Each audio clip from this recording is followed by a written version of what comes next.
3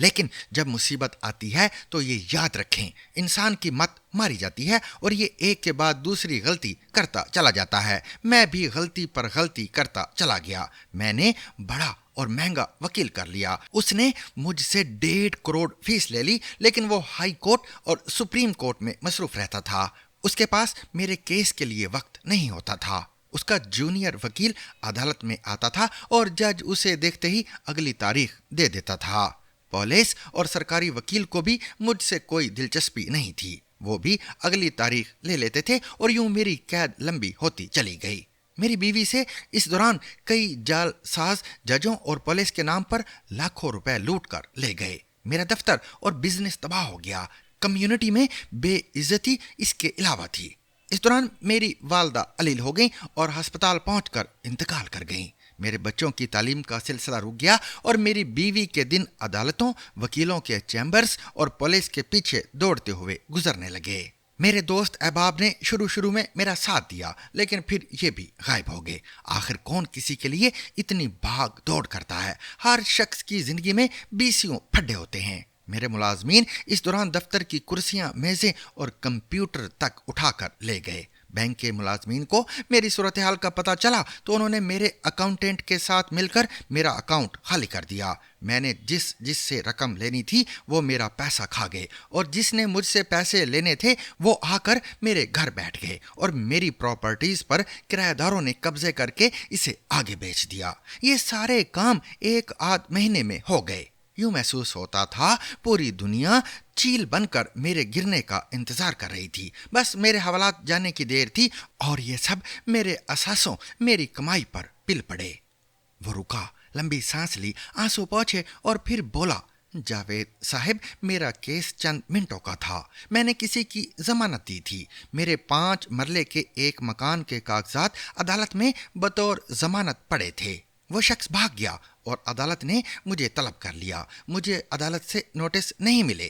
جج نے میرا ریمانڈ جاری کر دیا تھا۔ میں نے بس عدالت میں پیش ہونا تھا۔ جج نے مجھے وکیل کی اجازت دے دینی تھی اور میرا کیس معمول کے مطابق چلتا رہتا۔ اس دوران زیادہ سے زیادہ کیا ہو جاتا؟ عدالت میرے 5 مرلے کا مکان ضبط کر لیتی۔ یہ میرے لیے کوئی اہمیت نہیں رکھتا تھا، لیکن میں نے اپنی بے وقوفی، حماقت اور غرور کی وجہ سے چھوٹے سے معاملے کو پھیلا دیا، اور یہ وقت گزرنے کے ساتھ پھیلتا چلا گیا اور میں ایک ایسی ڈھلوان پر آ گرا جس کا ہر قدم مجھے نیچے سے نیچے لے کر جا رہا تھا۔ میری زندگی جھنڈ ہو گئی تھی۔ بہرحال قصہ مختصر، مجھے جیل سے باہر آنے میں 10 مہینے لگ گئے۔ ان 10 مہینوں میں کبھی جج چھٹیوں پر چلا جاتا تھا، کبھی میرا وکیل، کبھی سرکاری وکیل، اور اگر کسی دن یہ سب لوگ موجود ہوتے تھے تو شہر میں ہڑتال ہو جاتی تھی، چنانچہ میرا کیس مؤخر ہو جاتا تھا۔ بہرحال بے شمار صدقوں، منتوں اور اللہ تعالیٰ سے معافی کے بعد میری ضمانت ہو گئی۔ آپ یقین کریں، میں جس دن جیل سے باہر آیا اس دن مجھے اللہ تعالیٰ کی ایک ایک نعمت کا اندازہ ہوا۔ میں نے 10 ماہ بعد جب سڑک پر چلتی ہوئی گاڑیاں دیکھیں تو میں بچوں کی طرح خوش ہو گیا۔ میں فٹ پاتھ پر چلتا تھا، رکتا تھا، سڑک کراس کر کے دوسرے فٹ پاتھ پر جاتا تھا، وہاں چلتا تھا اور پھر دائیں بائیں دیکھ کر خوش ہوتا تھا۔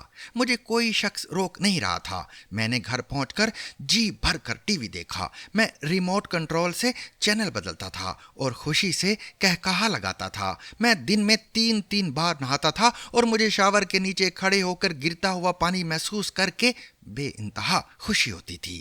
آپ معمول کی زندگی گزارتے ہوئے سوچ ہی نہیں سکتے موبائل فون کتنی بڑی نعمت ہوتا ہے۔ مرضی کا کھانا، مرضی کی چائے، اپنی فیملی اور دوست احباب سے ملاقات، مرضی کے کپڑے، مرضی کے جوتے، اپنا بستر، اپنا اے سی، اپنا پنکھا، اپنا ہیٹر، پرفیوم کی اپنی بوتل یا بوتلیں، پارک میں واک، سردیوں میں گھنٹوں دھوپ میں بیٹھنا اور گرمیوں میں ٹھنڈا کمرہ، صاف پانی اور اپنی مرضی کا کافی کا کپ، اور کسی بھی وقت کسی سے بھی ملاقات۔ دنیا میں اس سے بڑی کوئی نعمت نہیں ہوتی۔ اگر یقین نہ آئے تو آپ 10 ماہ جیل میں گزار کر دیکھیں، آپ کو ایک ایک چیز کی قدر ہو جائے گی۔